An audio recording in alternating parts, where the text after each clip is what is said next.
So guys, it literally just hit 7 o'clock on the dot. So we're gonna go ahead and get started. We've got most of our attendees on here. So let's go, 7 o'clock. Okay. So hi everybody, welcome for joining us for our Ask Me Anything. We've got two wonderful doctors here with us tonight. My name is Molly Lang. I am the lead academic and industry relations manager for Aspen Dental. For those of you that don't know, Aspen Dental is a dental support organization that provides all of the non-clinical support to the practices. So we have over 800 practices across the country. And before I let the docs introduce themselves, for those of you that have just joined, there is a little box at the bottom of your screen, Q&A. You can use that box to submit questions. I will then pose those questions to the dentists. So please type anything that you have in there. I'll try to get to everything. I'm sure I will. We have 1 hour here to ask these dentists whatever questions we have. And yeah, let's get started. So Dr. Gillan, why don't we start with you? Can you introduce yourself to the group here tonight? Thank you, Molly. Hello, everyone. I am a 2011 graduate of the University of Florida. It was probably the 4 best years maybe of my life. We were there when Tebow was quarterback, won the championship in 2010. It was just a magical time. Dr. Kellowitz was my team leader when I was in clinic. And also Dr. Barnes was the other team leader in 3B is where I was. So maybe some of you guys know those faculty members. Yeah, I graduated University of Florida 2011. I started right away with Aspen Dental in an office over in Merritt Island, Florida, which is near Cocoa Beach, if anybody knows, the East Coast. And Aspen was not, their footprint in Florida was not very big at that time. I think we may have had 9 offices total in 2011 when I started. And Merritt Island was the closest to Orlando, where I was planning to move after graduation because I was from Orlando before we had started dental school. I had already had a family. I'm 44 years old. I was in the Air Force for a while. I had 2 kids going into dental school, and then had 1 child in dental school, and then had another one, early in my dental career. But Orlando was always where we were going to be, but Maryland was the closest place I could get hired on with Aspen. I signed on with Aspen because they had come to University of Florida to do a lunch and learn, and they showed a bunch of slides. What I loved so much about the lunch and learn and Aspen in general was it all seemed very purpose-driven. The messages were very clear for what kind of patients they wanted to take care of. They had a very clear business plan for how they were going to grow. And again, the logo was really nice, and everything just seemed like it was like a good up and coming company that had a lot of growth potential. Okay, I can't. I'm doing a meeting. I need you to go. He's talking to his kids. We all have families running around, so that's it. It's real life, guys. So started with Merritt Island, and quickly figured out that the model that Aspen has for patient care is an extremely well thought out model. It works very well if you embrace it, and I did. And the folks at the corporate level, they noticed that I was able to really do good dentistry, take care of people the way that they would like, and our vision and our idea for the future was aligned. So they offered me to buy that office in Merritt Island, Florida. Since then, Orlando expanded. We're talking about 2012, 2013 timeframe, and now I own eight offices between Merritt Island and here in Orlando, and we're looking to probably expand to maybe about 12 offices total in just the greater Orlando area, or my market, my portion of Orlando. I was going to say, Dr. Gillan, you own the Merritt Island office now. So that was the one that you started practicing in? Yeah, that's right. And now you own it. That's Now I own it. And I own basically most of Orlando I do own, and the rights to any other offices that come up. So yeah, that's what I'm into nowadays, just trying to grow my business overall, hire beautiful doctors, wonderful, smart, talented people like Dr. Knowlton, who you'll hear from in just a minute. Yeah, that's my short story with Aspen so far. Thanks, Dr. Gillan. Dr. Knowlton, can you tell us a little bit about yourself, introduce yourself to the group? Sure. I graduated undergrad at UCF, and then I actually went into dental assisting after I did my undergraduate. I didn't get the 4.0 that I needed and all that fun stuff straight out of UCF. So I decided I was going to see if I really, really liked dentistry before I went for it. And I got an opportunity to be a dental assistant, and I took it. And I was saying that one day I was just sitting in the dental assistant chair, and it's like, this isn't what I want my life to be. I'm smarter than this. You know, I can do better than this. I want to be better than this. So I turned to my husband. I was married at the time. I turned to my husband and I said, I think I want to uproot our lives and start dental school. So I applied for a master's program in Miami, and I got in. And from there, I took my DAT over. I quit my job, and I said I was going to focus completely on studying for the DAT and put all my efforts in. And I did well. And I applied for dental school. I got into a couple of schools, and I ended up choosing Nova down in Fort Lauderdale. And those were the best 4 years of my life. Dental school is amazing. I mean, it sucks in the beginning, but you make friends like you never have before, and you have experiences like you never had before. And it was also fun there because we got free tickets to the Miami Dolphins games because Nova has a contract with the Dolphins. Right.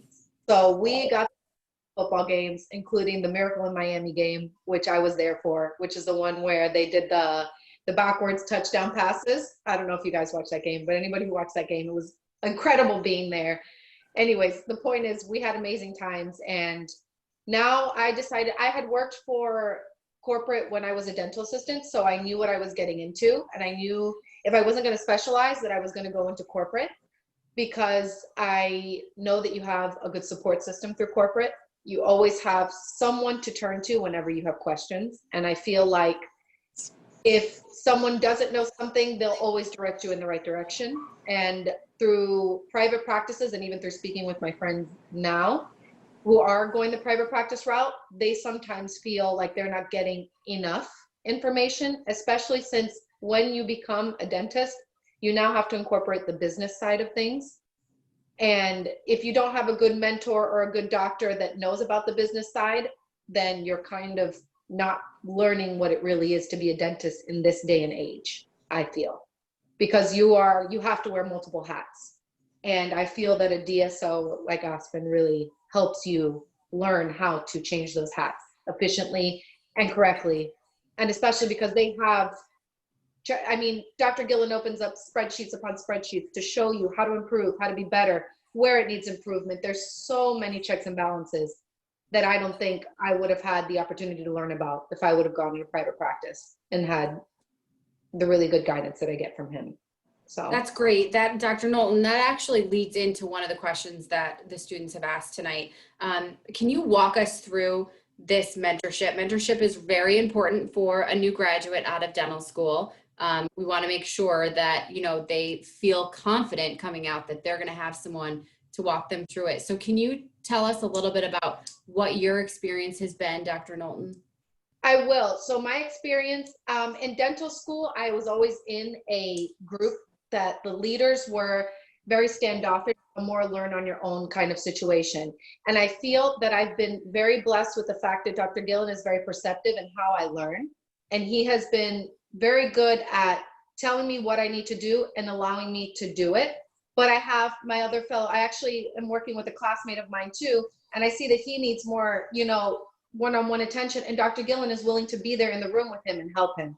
So I feel like I interviewed for Aspen, and I interviewed for other DSOs as well. You have to feel out the vibe, and it's very important that you have that connection from the beginning, because like I said, I interviewed in other places and I just felt uncomfortable. And I felt, if I'm going to have to work under this person, because you don't know as much as you think you know when you get into the real world. And so this person is going to be the one who's going to be with you all the time, and who you're going to go to when you feel stuck. And if you don't feel comfortable with them, it's just not going to help you learn. And even though I'm slow, he doesn't put any pressure on me. He leaves me alone. He lets me take my time. He lets me do it. If I have a question, he comes over. I'm used to people checking my crown preps, and I'm used to people checking my work. he doesn't mind getting up and stopping what he's doing to help me do that. He doesn't mind to, you know, tell me if I did something wrong and sit in the chair with me. It's something that I really, really appreciate, and I think it's gone exactly how I wanted it to. A lot of people compare it to GPRs, like, oh, you want a GPR, blah, blah, blah. Well, guess what? I don't have to be on call on weekends, and I still get the amazing mentorship that I would have gotten in a GPR. So I feel like I'm really happy with my choice going and choosing Dr. Gillan to be my boss. Dr. Gillan, you've mentored quite a few dentists now. That's wonderful, Dr. Knowlton. I love that. And Dr. Gillan, you've mentored quite a few new grads out of dental school. Can you kind of walk us through what that process looks like for you? What are you looking for when you start with a new associate in one of your practices? Yeah, I mean, usually we can start with the interview. I always, and I made a couple of, hiccups here and there, but lately, and what I try to do now is interview based on personality. How is their personality? Can you talk with that person? Would you want to go get a drink or a beer with that person? And that's usually the only way I can tell if somebody I believe will be good to come in and work with me. Are we getting along in the interview? Are you getting my jokes? Are you putting jokes down to mess with me? Things of that nature. People have come in all the time, and they have said they're the best extractor. They've done all the root canals in the world. They talk about maybe their skills in dental school, which I've found unfortunately doesn't actually translate when they get to an actual patient with in the chair. Personality I cannot teach, and so everything else I can. So I'm not super concerned if a new dentist is weak on extractions and they know it, or they're weak on root canals and they know it, because any of that clinical stuff, I'm super happy and super patient to get them to a place where they want to be. And coincidentally, if they don't want to do that particular procedure and they just don't like it, no problem. We have people that will come in, maybe a specialist or whatever, to take care of that kind of procedure. But that's usually what I try to do. Now we have a kind of a structured training program. It's a 4-week-long training program, and Aspen has spent the money. They've invested all this time and effort to give us like a week-by-week thing of what a new doctor should be going through. This way, at the end of a month, they should be able to kind of be comfortable in their own skin, sit at the chair, do good procedures without having too many problems or hitting too many roadblocks and that kind of thing. Everybody's afraid of making a mistake. I try to help them from making those mistakes when I'm just kind of hovering over, watching, and I'm trying to see what are they reaching for at that moment, or what, if they're doing a root canal, what size file are we at right now, or what step are we in the process. I try to intercept if I see a potential issue coming. But for the most part, you are going to make mistakes as a new doctor, and you're going to have to figure out a way to live with those mistakes, and make the best out of a situation that you can. But yeah, again, we have a training program that will help us, get a doctor from super green to maybe a little bit more, whatever you need, blue or whatever. So. Great. Yeah, thank you. And we do have a few of the students asking questions about this, just about that mentorship. Do you feel like when a new associate is coming into your practice, are they working for you or are they working for Aspen? That's the question posed. Oh, no. So yeah, I hire all the doctors. Any doctor decision is solely mine. When the revenue comes in, the pay is also paid directly from me. And so the doctors they don't work, actually, if you knew anything about business structure, I'm what's called an S corporation or a PLLC, and I'm able to do business using Aspen Dental's name. Okay. But doctors, they work for that PLLC. They don't work for an Aspen Dental company, if that answers that question. Yes, thank you. Yeah. Dr. Knowlton, what would you say? Do you feel like you're going into a practice that Dr. Gillan, you're answering to him, or do you feel like it's Aspen Dental that you're answering to? No, definitely. Like Aspen Dental is like the backup player, I guess you could say. Like I just feel like they just have our back for whatever we have questions about. because I go to Dr. Gillan directly for anything clinical, anything at all. And when it comes to, I don't know, like random things, like if we need toilet paper or something like that, that's when we get Aspen Dental involved, I guess you could say. Like that's when they're kind of putting their play into it. That's really what I feel. Yeah. Everything else is Dr. Gillan. We have a question here from a student. What do you do if you do not agree with a treatment plan? And I don't know who that's posed for, but I'm going to say, Dr. Knowlton, why don't you answer that as a new associate? What do you do if you get a treatment plan and you don't agree with it? I guess your best bet is probably to be a little bit more humble and think to yourself, there's a reason that someone who's been doing this longer came up with the treatment plan. And you can question the treatment plan and ask why. But I think that sometimes you just have to put yourself in check and realize that you're coming from a student mindset into a clinical mindset. And asking questions is always okay. And I don't think Dr. Gillan ever, never like goes against me when I say, well, why are we doing this? Why are we doing this? He always finds a way to explain it.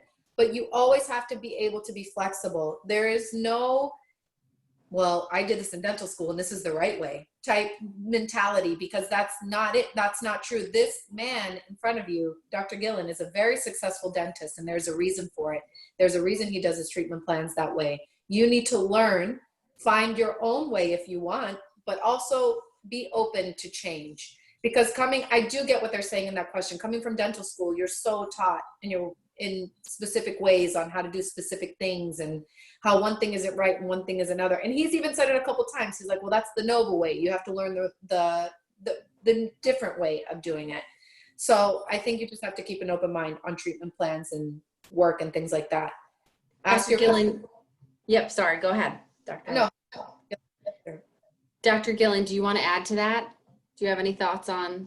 Yeah, I've had this happen a lot, because I'll go around to offices to support them. You know, I'm not only in one office, and I will have to sit down and look at a treatment plan, or look at fillings maybe that I don't agree with, that they need to be drilled, or maybe they said it should have been a filling and it really should have been a root canal.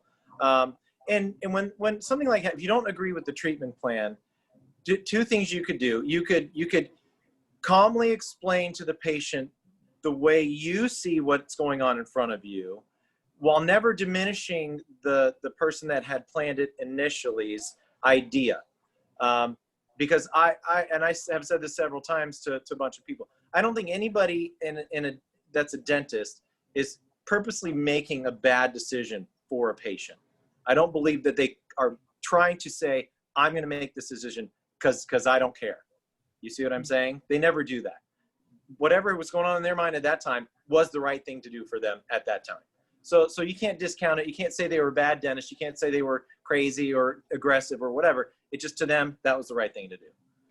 So I will, as the senior dentist, most of the times when this happens to me, I will then kind of explain to the patient, logically and thoughtfully, why this is really a better way to go the way I'm about to tell you. I forget what the second thing was, but that it happens. It happens a lot. Oh, the second thing is, you can always just calmly say to the patient, if you come up to a treatment plan, well, I'm not seeing what the other doctor saw here, so I'm going to leave these for them to do. And then that's it. And you don't make them look bad, and then you don't have to do the thing that you really don't agree with either. You just put it back onto them. And it's pretty easy transition, and the patients are like, oh, okay, yeah, no problem, I'll wait for them. And then maybe they drill the tooth, maybe they don't. I don't know. That's a good piece of advice. I've heard a lot of dentists say that, actually, that you can take one case and look at it from completely different perspectives, and it doesn't mean it's wrong. It just means that people do things differently. So I thought that both you guys had really interesting, good answers to that. So here's a question. What are the stereotypes around DSOs when you graduated? And did they turn out to be true? So I guess each of you could answer that. Dr. Knowlton, what was the stereotype around Aspen Dental when you graduated? So in 2019 or this year, and turn out to be true. I think a lot of, for example, a lot of the professors, a lot of our professors, I don't know if UF is the same, they're a lot older. So they're all about private practice. They like to hype up private practice a lot. They're like, DSOs are garbage. You're going in there, you're just going to do a fill and drill and you're just going to not learn anything. And they just talked so badly, but I kind of already had an idea of what a DSO was because I worked as a dental assistant. So I knew what they were saying was more just an old school mentality. So some of the things were that, you know, that you're just a milling factory. You're just constantly like just overturning patients and you're not even caring about treatment. You're only caring about the money that's coming in. And I have to say, like working for Aspen, it's been completely the opposite, to be honest. Your patients will tell when you're not being sincere. And your patients will tell when all you're trying to do is sell them something. If you're not being the best dentist that you can be and you feel like you're only trying to sell, then that's on you, not on Aspen, I guess you could say. And for some reason that's become some sort of DSO thing, but it's not true.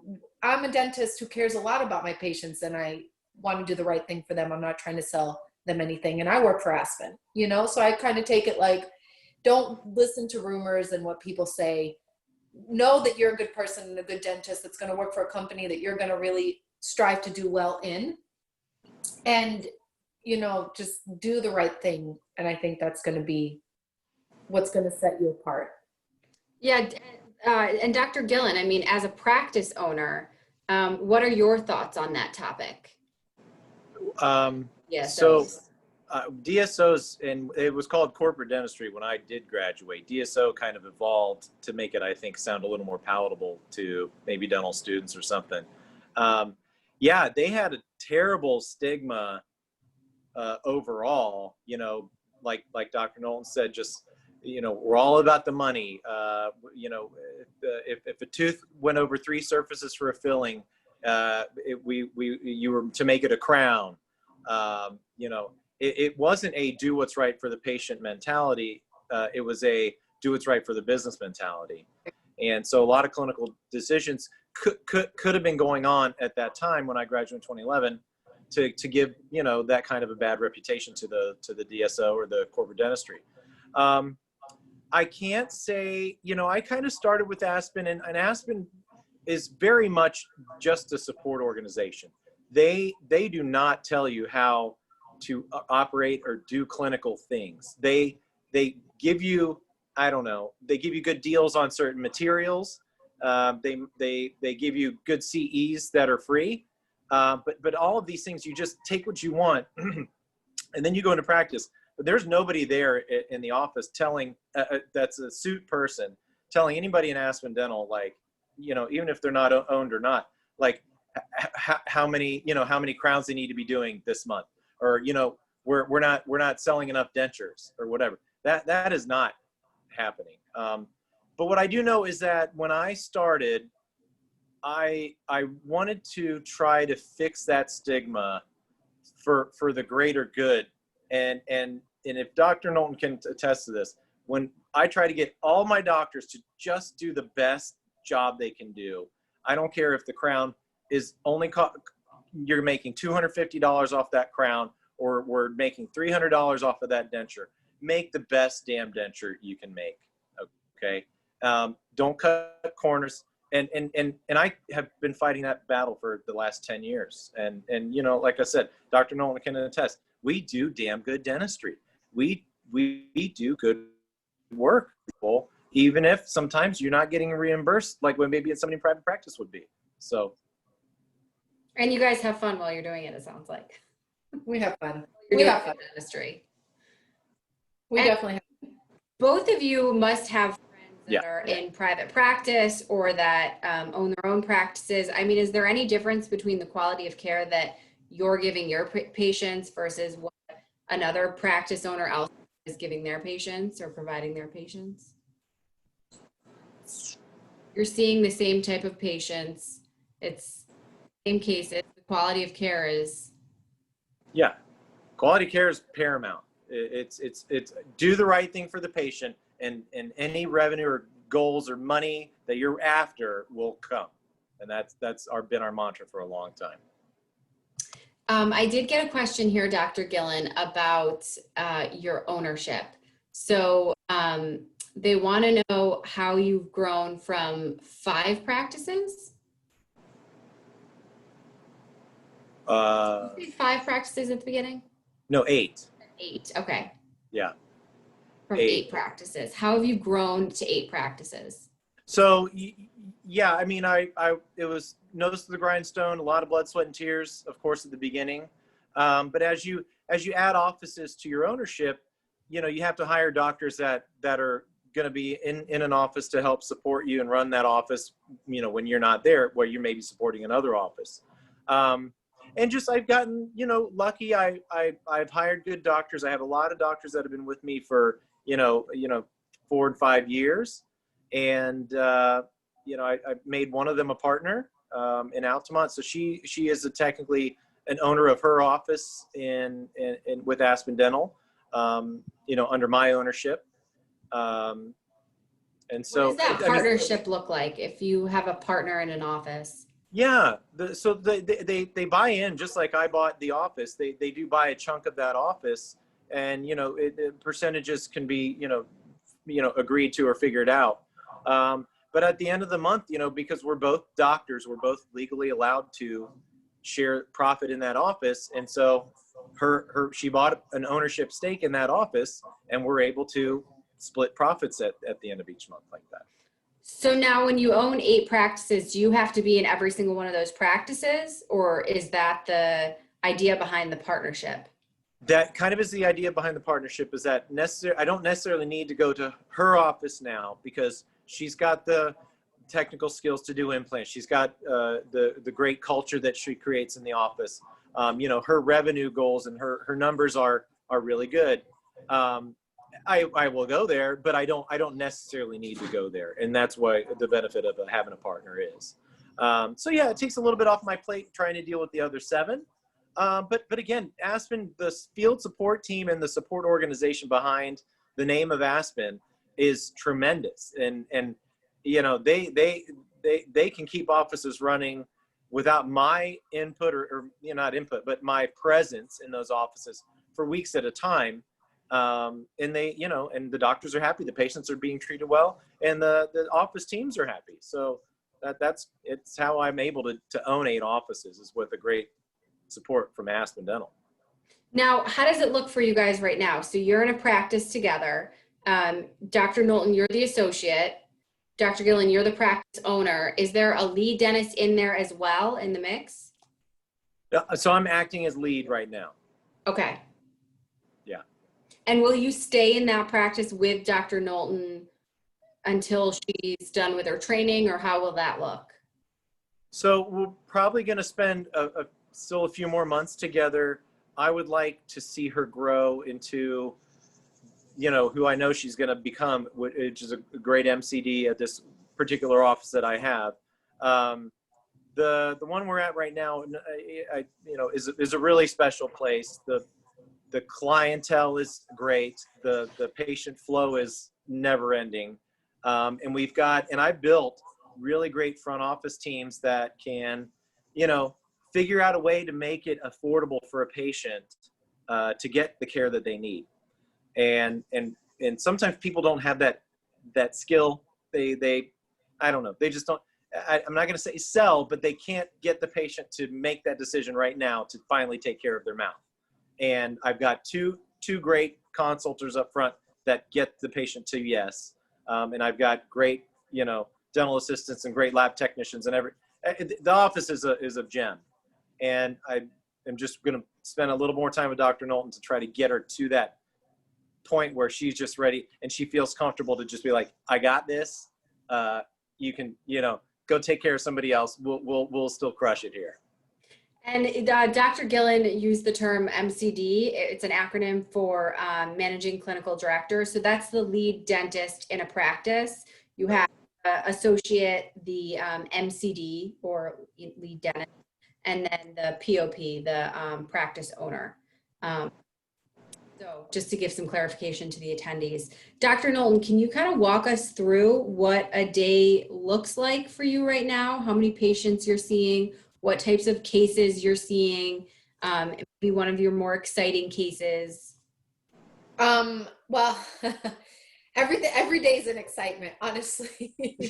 Every day has something new. Every day is exciting. Dr. Gillan, what he's saying is absolutely correct. Waterford is his baby, and I completely appreciate that he wants to make sure that I'm going to be a good mama to that baby. So I actually appreciate that he's going to stay with me because I know that he's doing it for my benefit. He wants me to be the great, like he said, the great doctor that he wants me to be. So I get in at 8.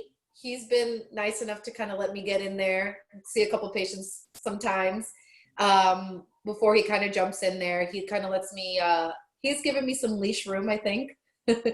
And I've been trying to impress him, make him happy. So my normal day, the other day, we get there at 8.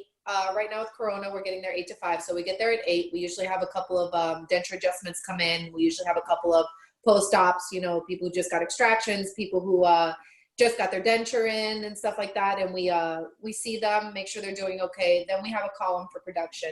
And that's when you have extraction cases, crowns, bridges, fills. And I feel like, honestly, every month has been different. For some reason, Waterford works like in flow of months. It'll be a denture month, and the next month will be a bridge month. Like, I've never seen so many bridges this month like we did last month. It'll always be something different, and I think it's really nice that it's been that way because you're able to hone in that one skill. I counted and I did almost 16 crowns last week, 16 crown preps last week. And I think we only had to do 14 as requirements in dental school. So I already in 1 week did more crown preps than I did in all of 4 years. Wow, good for you. Yeah. And extractions, he loves to say, "You got this, right?" And just I'm probably Leave you to it. from being a certified oral surgeon, I'd say probably 2 months, if that, maybe a month. I'll be certified surgeon. He's very intense with OS. He loves OS. He has such a passion for OS, and he exerts that passion in his doctors, and I can tell. And he's got that "we can do it" attitude. If he sees a third molar in there, and any whisper of hope that there is for us to be able to take it out, he snatches it. He's like, "Let's go. We're going to get that molar." So I have extracted third molars multiple times already in the month that I've been here. Wow. I've done multiple surgical extractions. I'm getting pretty good. I honestly am, because of him, honestly going, "Don't worry, just go." How many did you do in dental school? Do any third molar extractions? We had rotations in oral surgery, but at Nova in specific, I don't know about UF, but we had an OS in the clinic. So whenever it was a surgical extraction, we weren't allowed to touch it. It was mostly sent to OS to do. And anything difficult like a third molar, we wouldn't even be allowed to touch it either, even if it was simple. So this was actually the first time I've ever had big experiences in surgical extractions and third molar extractions and things like that. So was that scary for you, or did you feel like I've got the support, he's here with me, I know what? He's, like I said, he's really good, so he has a lot of tips and tricks. So he was able to really show you how to feel comfortable. I can't say enough about how much more comfortable I'm feeling sitting here in just a matter of weeks than I was shaking in my boots 2 weeks before certain elevations and things like that. But anyways, my typical day would be honestly everything. Extraction. I'm seeing probably like 3 or 4 patients in the morning and 3 or 4 in the afternoon, probably. I mean, in the production column, because that doesn't even count like new patients, and probably if you had to say total, like 8, 9, more than that, 10, 11, maybe. You mean all day? No, like in the morning and then in the afternoon. No, I mean like 10, 11 in the morning, then 10, 11 in the afternoon, maybe. Depends on how busy we are.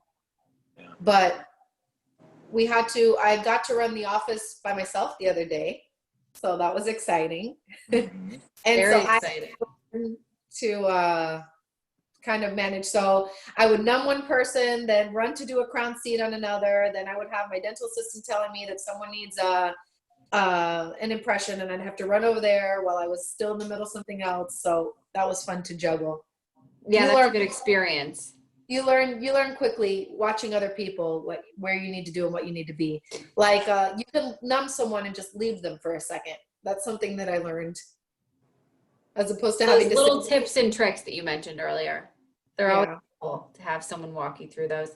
You mentioned, Dr. Knowlton, just recently with coronavirus. Can you guys talk a little bit about how that has changed your day-to-day, your practice? I mean, whether it's your patient appointments or what have you. I think Dr. Gillan's been working the entire pandemic. I worked towards the end of it because we didn't get our licenses until June. So I've only caught the end of it, but I know Dr. Gillan has been working most of it. So Yeah, I think Dr. Gillan, maybe you can answer that. How has the pandemic impacted practice? Yeah, it was really tough. It was very tough. Middle March when all of it started. All of my offices, like just the whole company was just rolling. Like all of my offices were doing great.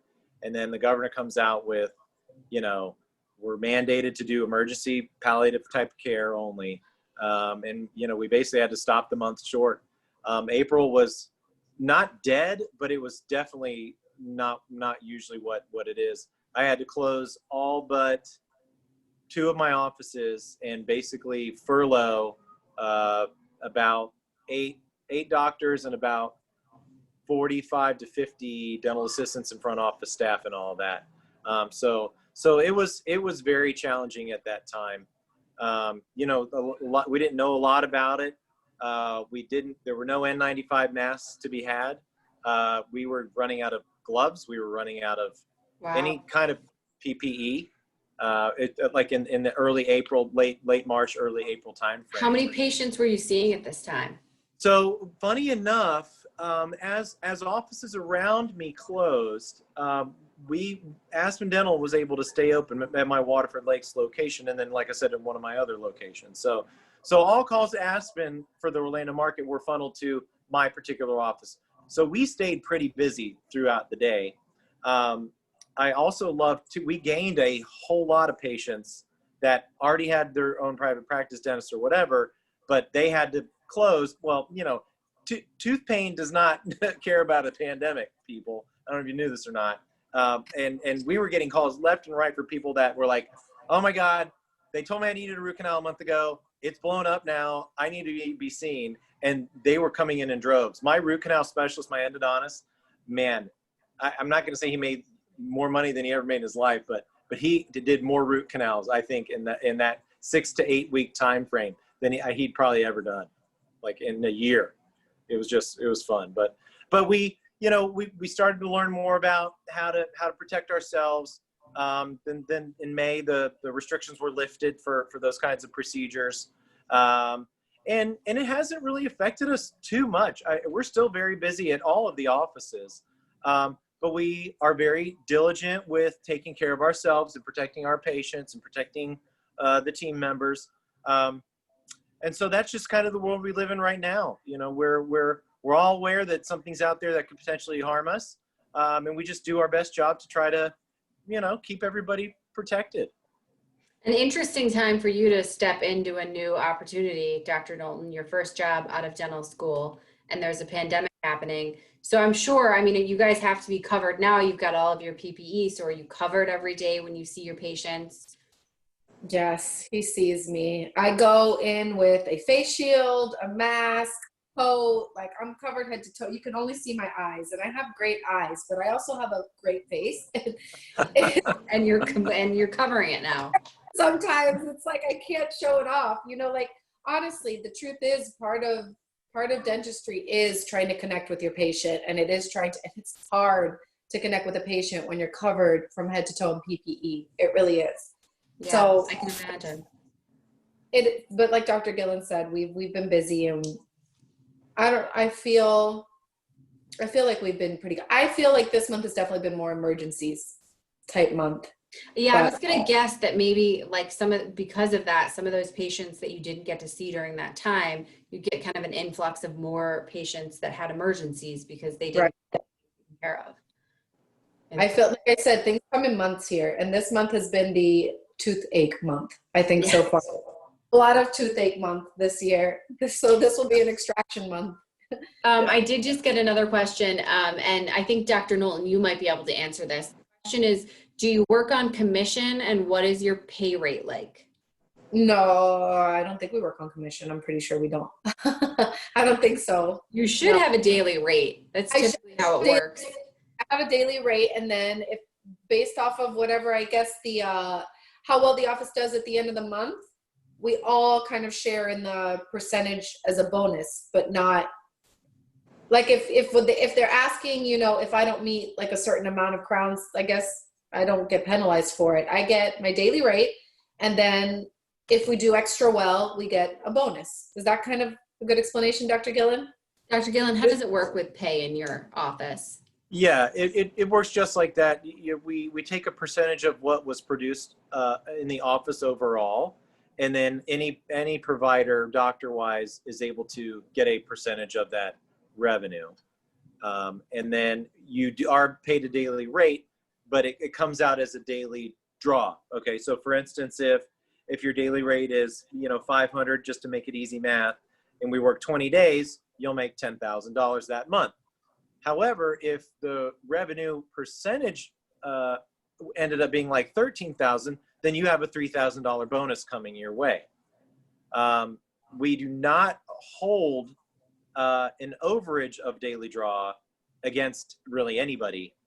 So for instance, let's say the office only produced $9,000, but yet you did take that $10,000 daily draw, the 1,000 is completely forgiven. It doesn't roll over to the next month until you hopefully make, you know, more than what you had the month before. We just go month to month for pay, and you know, if you get an incentive, excellent. If you come in a little bit deficient from your normal draw, no big deal. We'll try to get it next month. Right. You don't have to pay anything for it, which I know is other places work that way. You never have to give back your salary because you didn't make your salary. That's kind of how it works. Some other of my friends that work at other places also said that they only get the daily rate for a certain amount of time. And it doesn't work that way in Aspen. You keep your daily rate for as long as you work at Aspen. And you're still considered in that training stage, right? You're still under Dr. Gillan's mentorship. So you're still getting paid your daily guaranteed rate, even though you're training, you're not. Oh, yes. He hasn't taken the training meals off. If I ever go to orientation, you get paid for the orientation too. Yeah. I did just get a question. So this is kind of moving back to the COVID conversation, I think, is what it's related to. Teledentistry. Did you ever do that, Dr. Gillan, during coronavirus? Yeah, we did. We had 2 offices open up. I'm sorry. I was working during that time. Excuse me. It was my understanding that the offices were open so they could be there to do the scheduling when the patient would call. But I do believe that the doctors on call had a laptop just like this or an iPad, and were able to do like a face-to-face with a patient over the telemed service. Yeah, we just did, you tried to do a quick diagnosis, and if they felt like it was an urgent, one of those emergent type of treatments like the governor and the board of dentistry said that we were only able to do, then yeah, then they would say, okay, we got you an appointment tomorrow at the Waterford Lakes office or the Merritt Island office, and you know, and they'll see you then. So Gotcha. it was pretty successful. So they were all set up. Yeah, they were all set up. Yeah, Aspen hooked that up pretty quick. That kind of leads into another question about what kind of technology you guys have in your practices right now. So you have Invisalign. Can you talk a little bit about that and what that looks like in your practices? Yeah.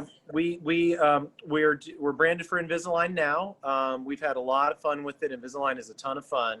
I'm not going to say it's easy, but it's definitely easier than some things that you have to do on a normal day. We use iTero machines to scan for crowns. We can also scan for partials. We are getting into the edentulous arch scanning, and we're trying to delve into the idea that you can scan an arch, maybe somehow scan a bite, and they just send you a set of dentures from a lab that are already made. We're getting there. But, you know, all of our x-rays are digital. We have a denture lab in each of the offices to help us with those annoying things like wax try-ins and making wax bite blocks or whatever.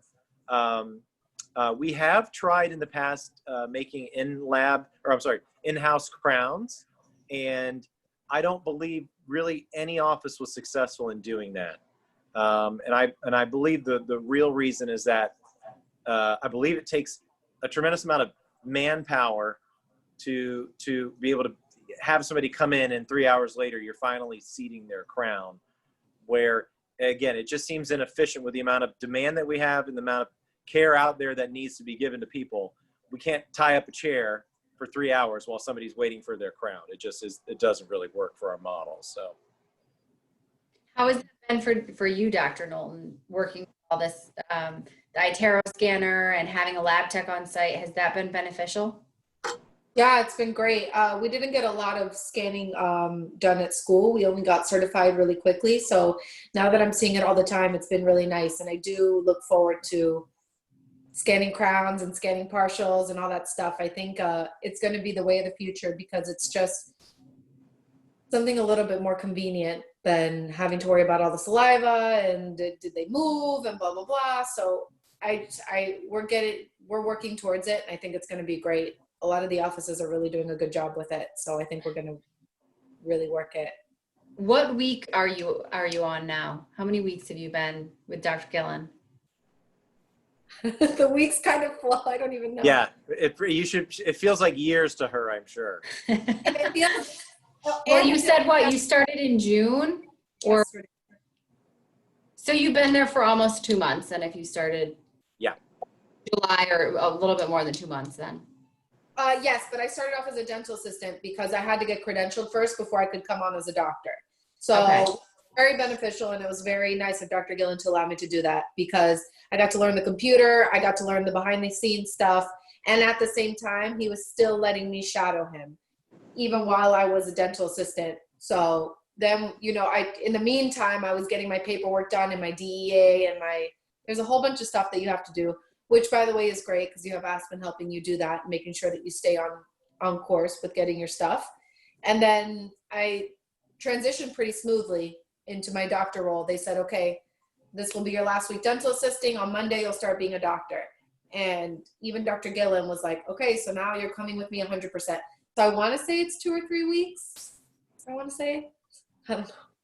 I think so, right? 2 or 3 weeks. I think it's been over a month. Oh, has it? No, because I haven't got my second paycheck yet. So it's been 3 weeks. Gotcha. And so you'll get trained on Invisalign. You'll take that. I believe it's a CE course that Dr. Gillan or in his practice. Yeah. I think COVID kind of sucked the fun out of is like these all of these people, all these doctors, it stinks to hear it. Like they had so much fun they'll fly you to Chicago and you get to go to these amazing meetings and these amazing conferences, and now it's all kind of been put on hold because of COVID. Yeah. So you'll get there. Yeah, we'll get there. It'll come back. Chicago's coming back to you, Jen. I'm telling you. Okay. It's so fun. Dr. Gillan, are you placing implants in any of your practices? I am, and I have been for many years. Implants are the future of dentistry, and people really love that one tooth solution idea. And we still do tons of bridges, and most of the time it has to do with patient finances and does their insurance cover an implant, which is usually still doesn't cover it, versus doing a bridge, which is a lot cheaper and a lot more affordable for a patient. But I mean, Jen can even tell you about kind of her training in the past week. Go ahead, Jen. Yeah, that I got to place my first implant. You did? That's really exciting. So excited. I took a picture and I sent it to all my friends. As far as I know, I'm one of the first in my class. So that's exciting. Yeah, that's pretty cool. I've been benefiting a lot. He hurt his hand. So I've been benefiting a lot. Do you want to tell the story, Dr. Gillan, about your hand? What happened there? I'm sure if anybody cares, this is a classic example of having too much fun. Okay. Yeah. I'm on my boat, drank a lot of Patron during the afternoon, and I was trying to get the anchor situated so we could just get going and go have a nice dinner. We were in Clearwater, and next thing I know, the line had wrapped around my fingers, and a wave came and pushed the boat up, and the line like cinched tight right around my hand, and it pulled the end of my fingertip off. And then he sent us a picture. Too much fun. And so Saturday night, August 1st, into second, I had surgery over in Tampa to get my finger reattached. Luckily, I don't know if this looks like my right hand. It's not. It's my left. Here's my right. Works great. I was going to say, you really need those hands. I really, in order to practice dentistry. Yes, yeah. So boating and More alcohol, injuries. boating and alcohol do mix great, but don't try to like operate the boat or try to do anything on it. Just enjoy the ride. I promise. Let everybody else do that. Let everybody else do that. So Him trying to put a blade on with one hand. I just can't with him. He really tries to keep going with dentistry, even though he only has one hand. Well, Dr. Knowlton, it sounds like you've been able to kind of benefit from this situation, because now you have to do a lot more than, what he can't do, you can do. Oh, 1,000% I benefited. Like I said, he let me run the office the other day by myself because his finger hurt. so Have you had any patients come into the practice and say, like, wait, are you going to work on my mouth when your finger's missing, or has anybody said anything yet? kind of. So you need gloves to do dentistry, and I've been able to put gloves over like these fingers, but this one just sticks out. He puts the glove on his right hand, and he literally can do a crown prep with one hand. I kid you not. He can do literally. He's incredible. But He's done extractions also with the one hand. But this implant case was a very good case, and I said, look, I want you to operate this one. I knew the patient was going to be cool too. So I said, okay, I'm going to just talk you through the whole thing. She got the tooth out in no time flat. She did a little bit of osteotomy to get that area ready for it. And she placed that sucker, and it was really nice. That's perfect. Really cool. It was really perfect. Great. You guys have a great, like mentor-mentee relationship going on. I think that's probably, I'm sure it's kind of stressful for someone to think about finding that right mentor out of dental school. So I kind of want to, in our last few minutes, I want to talk about any advice that you might give to these guys, for a new grad weighing their options, or when they are new grads, when they're weighing their options. What kind of advice can you give them about helping to make that decision? Dr. Knowlton, do you want to start? Yeah, it's definitely a vibe. You have a gut feeling, and when you get along with people right away. I think a lot. Like Dr. Gillan said, do they laugh at your jokes? Do they get it? I mean, you get nervous and you come nervous, and I probably made like 6 Star Wars references when I was at my interview, and Dr. Gillan was still kind of cool about it, so I knew that we were okay. But the best way to explain it would be an example of when I went to another interview with another gentleman. I would ask him questions, and it seemed like it was bothering him. Like he was like, as a matter of fact, and he just seemed like he wasn't interested in anything that I had to ask him. Like I was irritating him. And then I got to the point where I'm just very blunt, and Dr. Gillan knows that I'm very forward. And I said, is there something that I'm asking you that you just don't like? And he goes, oh, you're just asking me very like newbie style questions. And I'm like, I'm in an interview. Yeah, I am new. Oh, what do you expect? I'm curious about things. Like it was bothersome to him that he's had these questions so many times from other dentists. And I mean, that's obviously an extreme, but you feel out the situation, and you also have to focus on your learning style. And that's something that you definitely want to ask when you meet a mentor. Like, how do you usually run? How do you usually go about teaching your new associates when they come into your office? Ask them that. Ask them, do they usually stay? Do they usually go? Like how long the training is? What do they expect? And then compare it to how you know that you learn. And that way you know whether it's going to work out or not. And then add the whole personality aspect. And could you see yourself waking up every morning and having to hear this person and talk with this person and ask this person for advice?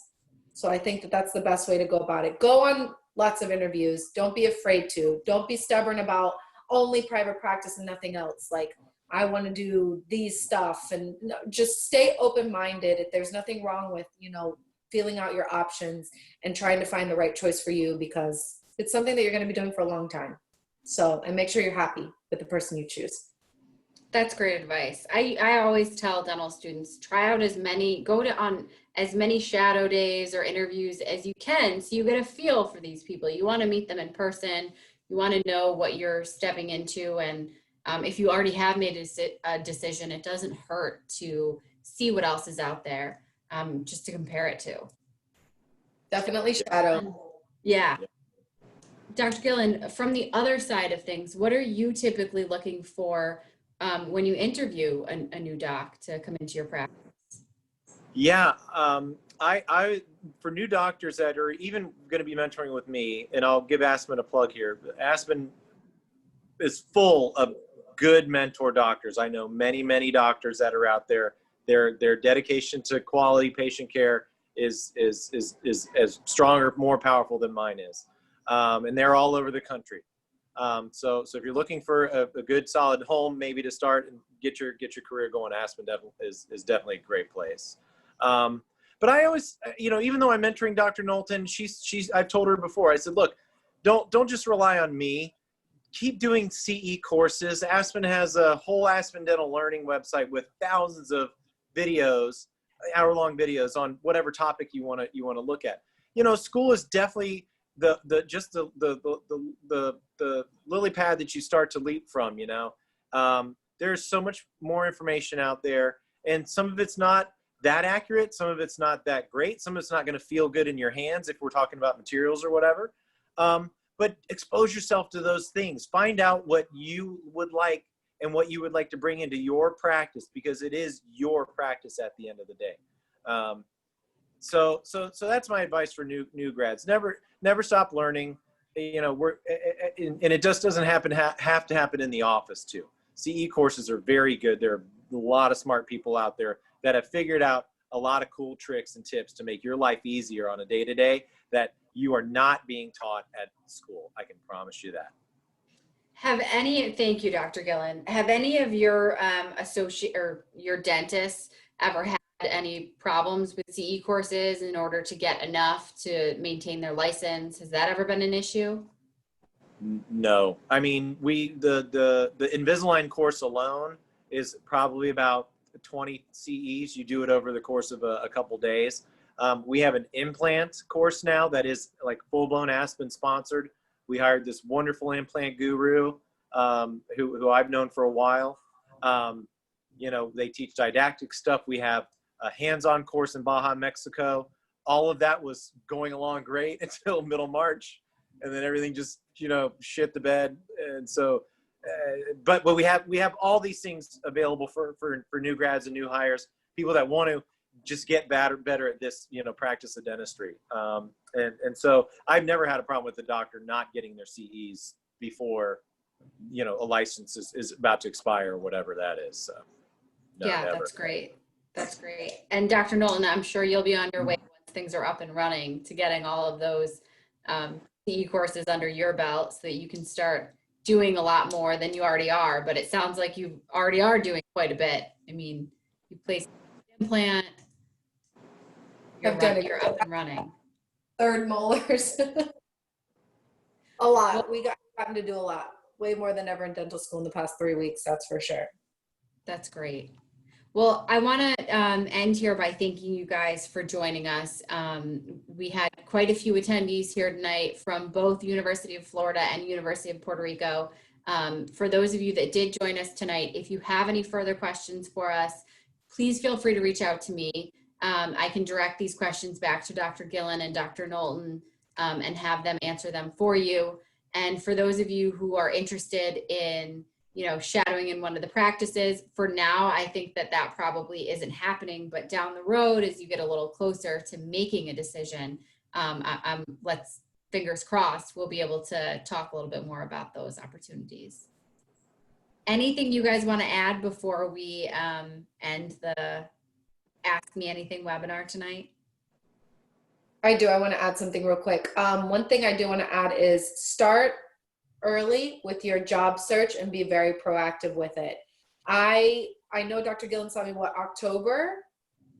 Or yep. I was already on top of making sure that I was speaking to people, going to the lunch and learns or going to these type of webinars, asking questions, getting to know the recruiters very well so that they knew me, so that I could get myself shadowing and interviewing as soon as possible. Because I promise you, next semester, which would be, well, when I say next semester, I mean like the winter or spring semester, you're going to want to focus on getting boards done, getting certified, all the stuff you need to graduate. So definitely take your fall time, which is your downtime, to apply, go on your job interviews and do all your stuff. Because I promise you, and a lot of my friends were like brushing it off.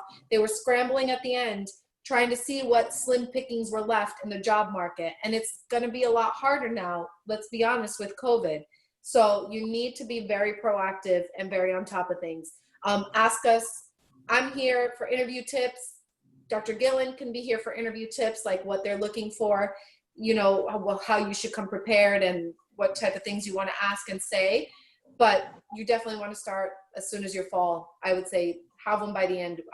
My goal was to have a job by the end of December. And feel When like did you sign on to work with Dr. Gillan?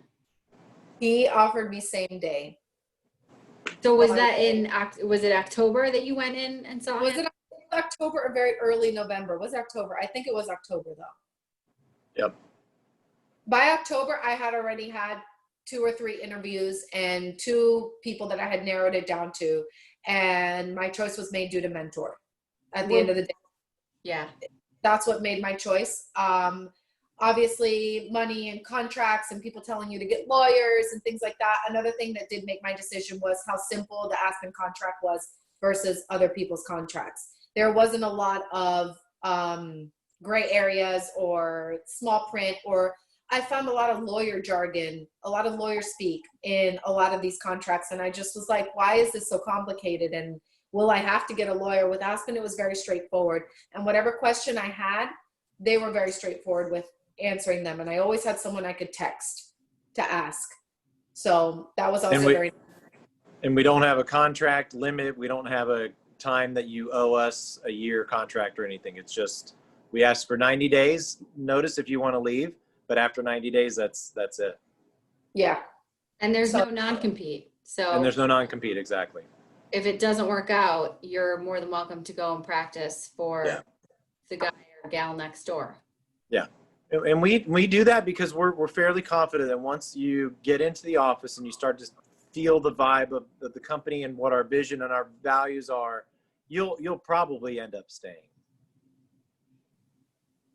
Yeah, that's great. That's great. Thank you for adding that, Dr. Knowlton. I think that's an important piece that is important, you know, that they want to know, questions that they would want to have answered. Yes. Start early, be proactive for sure. Yeah. My last piece of advice we can wrap up is just, you know, for all the new dentists out there, you've chosen a wonderful career to go into.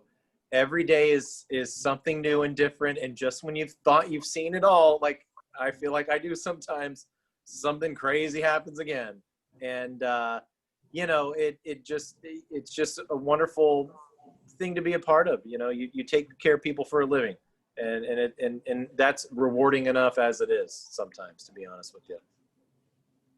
Well, thank you. Thank you to both of you guys. I mean, I think I want to start working in one of your practices. It sounds like you have fun every day, and which I'm sure you do. But we really appreciate you guys coming on and letting us pick your brain and ask these questions. I think it's important for the dental students to hear from both of you, a practice owner and a new associate, to better understand what these opportunities are going to look like for them when they come out. So I think all of your advice was wonderful, and you know, I hope that these guys got all of their questions answered. So thank you. Great. Thank you. Thank you, guys. Good luck. Good luck to all of y'all. Thank you. Good night. Okay. All right. Take care. Bye-bye.